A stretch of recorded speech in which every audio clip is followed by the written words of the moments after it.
every single license plate in that parking lot. The forward-facing cameras, one is forward-facing to the lane to the left, and one is forward-facing to the lane to the right. And what I'm getting there is typically oncoming cars, and the camera to the right would be either cars in the number 2 lane or cars that are parked along the side of the road. So what the screen gives you here is it gives you an overview picture of the vehicle.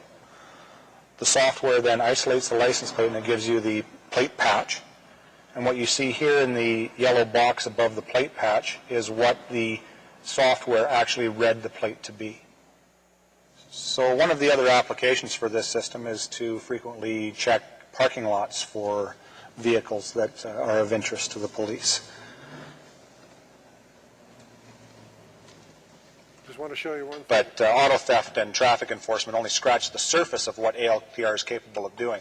We also have... Look at that picture. That's for real.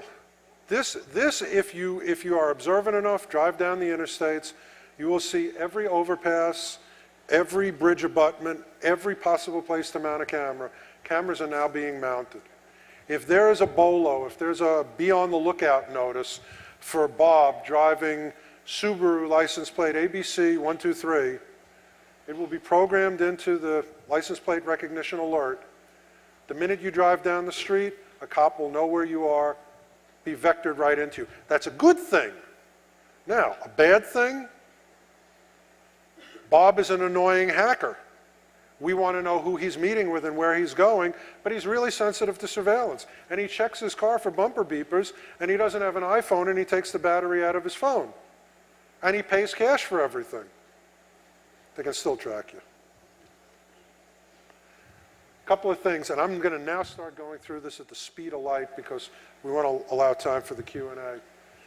It's gotten so good. This is a real Quaviti billboard. They now have billboards. You look at the billboard looks back at you, knows how long you're looking at the billboard, what you were looking at. Facial recognition glasses. Now, how many times have somebody come up to you, Bob, how you doing? And you're like, oh shit, who is this? All you have to do in a couple of years, hit a button. Oh, this is Fred, he owes me $50, and you know, he's always trying to mooch money off of me. Yeah, I'm sorry, I don't know who you are, go away. This is an actual beta testing pair. CCTVs, just letting you know, not very worthwhile in the real world. If you catch somebody and you've got the video, you can use it to convict them. But actually using it to catch them, not very effective. Now, you know, the one thing is, photos of a crime in progress, it's a great thing. I mean, it's a photo. Photos don't lie.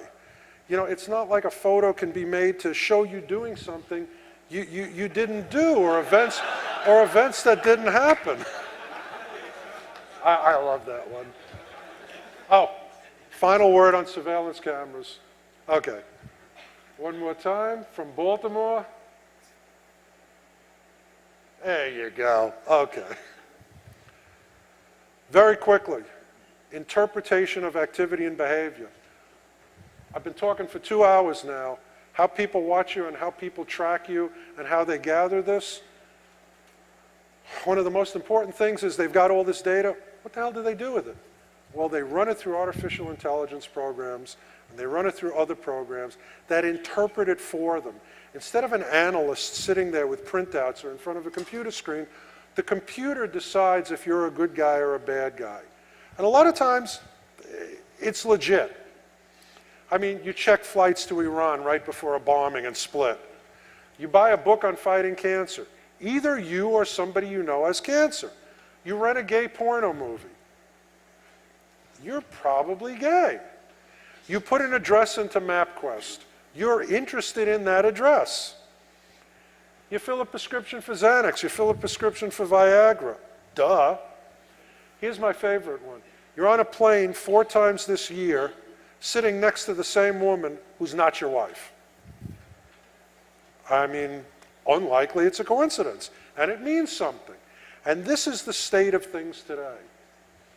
There are 2 big programs that are being constantly worked on and updated for the US government to interpret that. One is called NORA, which stands for Non-Obvious Relationship Awareness. This was started in Vegas casinos. The stuff that you see on that show, I think it's called Casino, right? Or Vegas or whatever. James Caan plays the casino owner, and it shows they zoom in on the guy's face and it immediately tells them who it is, and it pulls up his whole history. Absolutely legit. Casinos really do that and really can do it. And it's being developed for the government. And the example of this when it was pitched by the casino guys to the government was the blackjack dealer once shared a telephone number with the sister of the guy now winning big at his table. Think about that for a second. Not hard to do for a database. There's something called ADVISE, Analysis, Dissemination, Visualization, Insight, and Semantic Enhancement. Only the government could name that. This is being developed for DHS.